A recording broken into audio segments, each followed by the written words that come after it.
Hello everybody, thank you for stopping by my channel today. My name is Daryl and you can see that I am sanding the face frame. So we are moving along on this cabinet build-in. Now I haven't been able to work on it every single day because I just have too many other things going on. So this is a when I have the time kind of project.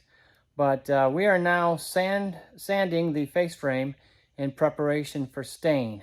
So let me turn the camera around and I'll tell you what is going on with this thing. All right, we got it laid out here on my saw, and the reason why I've got it out here because it won't fit on my bench.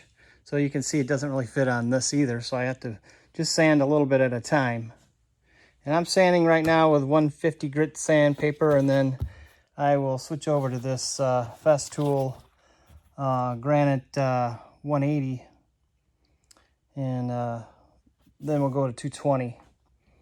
But I'm waiting. You can see that I did this one half here, but I'm waiting a little bit on this section here because I have a little blemish that I'm working on here to try to repair, and I'm waiting for it to dry. So I will go over everything with 150, and then I'll come back and look at this, and if it's dry, then we will sand that and then move to 180.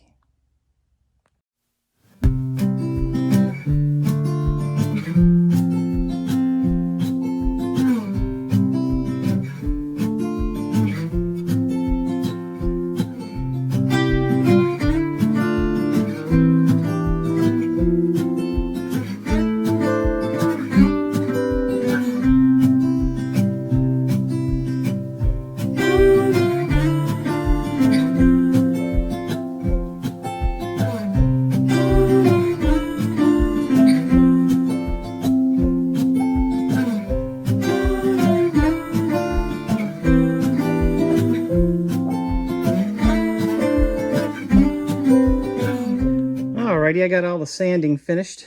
So I flipped it upside down, and I also sanded this side too, the side that faces in, because part of this, like up in here, will be visible on the inside of the closet part of the cabinet, or the coat closet part. So I want to make sure I got all that stained. So I'm going to stain the back first, and then flip it over and do all the rest. So I got my gel stain here ready to go, and you can't hardly even tell that I used this before. And got my gloves and everything ready. So let's stir this stuff up and let's start staining.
Okay, I'm going to end this one here. I got stain on my shirt. Look at that. Oops. I was doing a lot of leaning and I forgot that I had stain on the edges. So I got stain on me. So I don't know if I'll get that out of this shirt. So this might be my new staining shirt. Anyway, thank you for stopping by today, and like and subscribe to my channel if you like this kind of content, and hit the bell notification and I'll let you know when I post a video. And I got another one I'm going to post. It's a ham radio related video, so if you're into that, look out for that one. And anyway, we'll catch you next time.